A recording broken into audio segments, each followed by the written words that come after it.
My name is Margaret. I am 28 years old. My husband's name is William. He is 30. We live in a small stone cottage at the edge of a quiet village in England. This happened in the year 1847. I work part-time at the village library. I arrange books and help children read. William works for a trading company in London. His job makes him travel a lot. Sometimes for days, sometimes for a week. I always miss him when he is gone, but I trust him. He is kind and gentle. He always brings me small gifts, a ribbon for my hair, honey, or a little book of poems. I thought our life was safe and happy. I thought I knew him. I was wrong. It was a gray afternoon. The clouds were low and the air smelled like rain. I was peeling potatoes by the kitchen window when I heard horses outside. The postwriter stopped at our gate. "Post for the Carters," he called.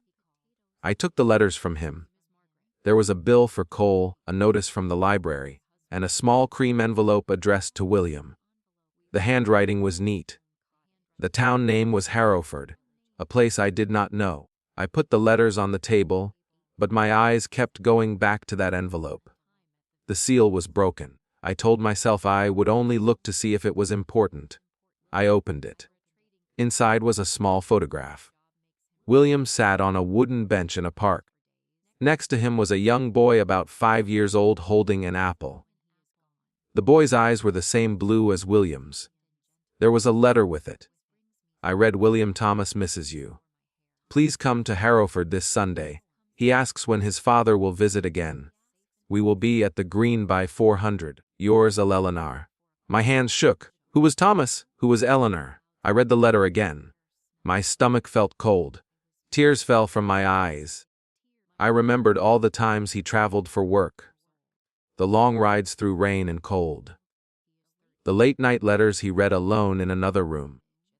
The worried look in his eyes when he thought I wasn't watching. I always thought it was because of his hard job. I never ever thought something was wrong. That night, William came home. His coat smelled of rain and smoke. He kissed my cheek and smiled. "I'm home," he said. I could not smile back. My mind was full of the letter. We ate dinner in silence. Then I stood and put the letter in front of him. He froze. His fork stopped moving. "You opened my post?" he asked quietly. "Yes," I said. "Who is Thomas? Who is Eleanor?" His shoulders dropped. He looked away. "Margaret, I should have told you," he said. "Thomas is my son." My heart stopped. "Your son," I whispered. "And Eleanor, she is his mother." He told me everything. "I met Eleanor before I met you. We were together once, but we broke up. Then she wrote to say she was pregnant." I stared at him speechless. "I sent her money and visited sometimes. I told no one. Not my parents, not my friends, and not you." I shook my head in disbelief. I thought I could keep that life separate. "Then I met you and fell in love. I never wanted to hurt you," I said. "You lied to me every day. You built our marriage on a lie." He reached for my hand, but I pulled away. "Margaret, you are my heart," he said softly. I looked at him, angry and hurt. "And what about Thomas? Does Eleanor know about me?" "No," he said. "She thinks I travel for work." I thought of the little boy waiting for his father, not knowing he had another family.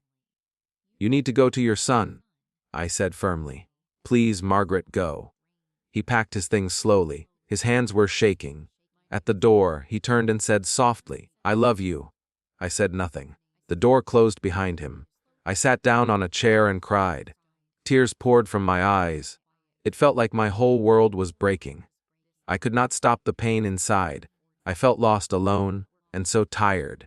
For days I barely ate or slept. My heart ached for the life I thought I had, for the man I thought I knew. William sent me letters. He said he missed me and would leave Eleanor. But how could I trust a man who hid a child from me? I felt angry and ashamed.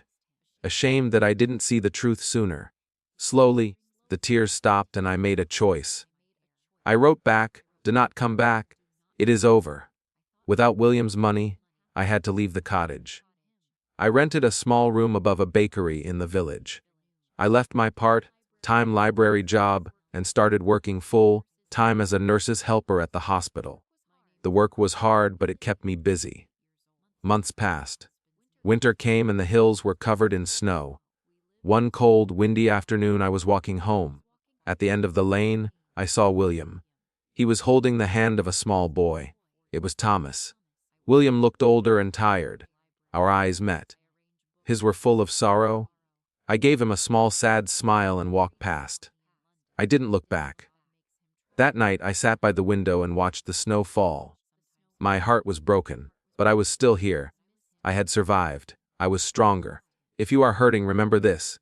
You can survive, you can heal, and you can build a life that is truly yours. If you like this story, please like, comment, share, and subscribe.